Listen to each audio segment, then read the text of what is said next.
Fear of wasting the second half of life. This is a deep one and it's near and dear to my heart. So, with your approval, I'd like to talk about this particular subject. And please leave comments if you have any questions about what it is that I'm saying or you'd like to talk further.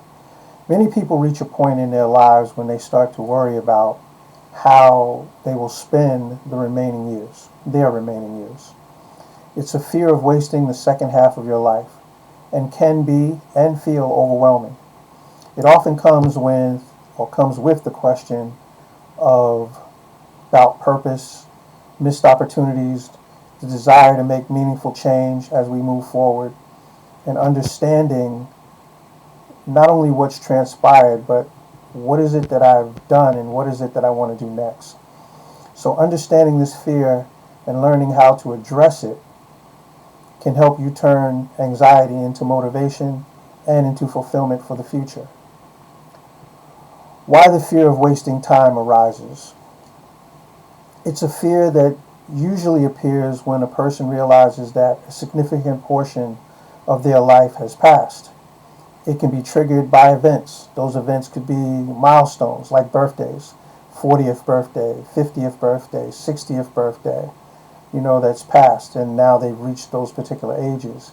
It could be that retirement is approaching or has already happened. It could be a change in family dynamics, such as children leaving the home. It could be health concerns or loss of a loved one.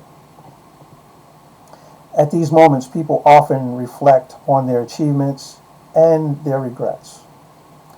They may feel pressure to catch up or make a drastic change in their lives moving forward. This fear is natural, but can become paralyzing if not managed well, and not faced and dealt with directly. Now, what I'd like to do is talk about considering the signs of this fear. Recognize that fear is the first step to overcoming it. Some common signs include feeling stuck or unmotivated despite wanting change, obsessing over past mistakes and or lost time, anxiety about the future and what it holds,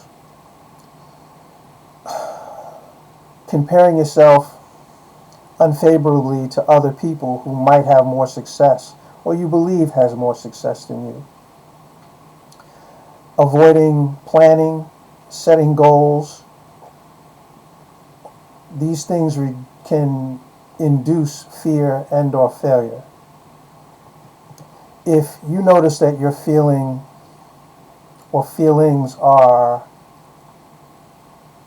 let me go back. If you feel as though these are your feelings, it is important to address them with the kind of practical steps to go forward and how you want to address them. So how do you approach the second half of your life with purpose?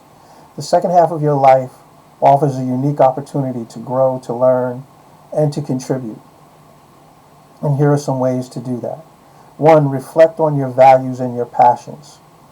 Spend time identifying what truly matters to you and how. Your priorities may have shifted from your early years. So ask yourself some questions. What activities bring me joy and fulfillment? What causes or communities do I want to support? How do I want to be remembered moving forward in my life? Reflecting on this can create clarity and direction for you. So, set realistic and meaningful goals for yourself moving forward. Goals don't have to be grand or life-changing overnight. Small, consistent steps forward are what matters and can build momentum. So, learning a new skill or hobby, volunteering for a cause that you care about, reconnecting with old friends and or family members, improving your physical health through regular exercise, or changing the regimen that you're presently on to do something that you really did want to do or really do want to do now that you have more time, or now that you have realized that you haven't addressed these things in the past. Remember, long-term learning is also important, and embrace long-term learning. Many people find themselves renewed with purpose by exploring new subjects and or experiences, such as, things that can cause them to, again, feel joy or feel happiness. Taking meaningful classes, reading more widely, traveling. Learning keeps the mind active and opens doors for new opportunities for you and for other people. Build supportive relationships. Strong social connections improve your well-being and your motivation. Surround yourself with people who are encouraging to your growth and share interests with you. Now, if the people that you're around are negative, that's not going to help you. You need to find things that are going to be positive. Find things where you learn useful, meaningful goals, useful, meaningful tasks, useful, meaningful knowledge. Don't become a puppet just because you want to be included or you want to be a part of something. And practice self-compassion. Okay? So, again, you're joining clubs, groups, online communities, all of those things can help. But you need to practice self-compassion. Don't feel as though you're wasting your time. Fear of wasting your time often comes with a harsh judgment of yourself.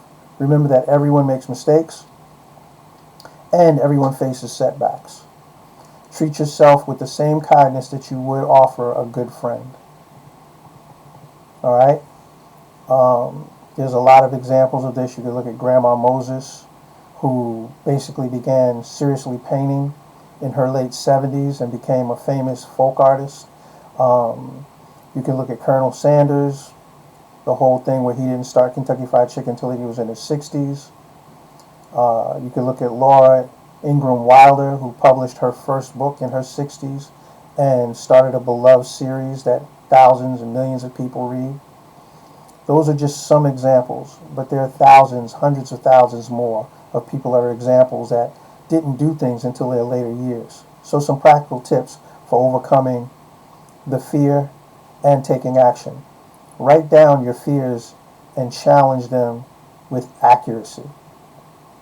Break down goals into small, measurable tasks. Schedule regular times for activities that bring meaning to you and that are meaningful to you.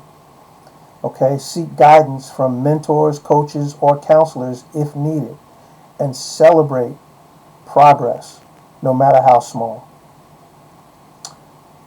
Take action, and that will reduce anxiety and build confidence.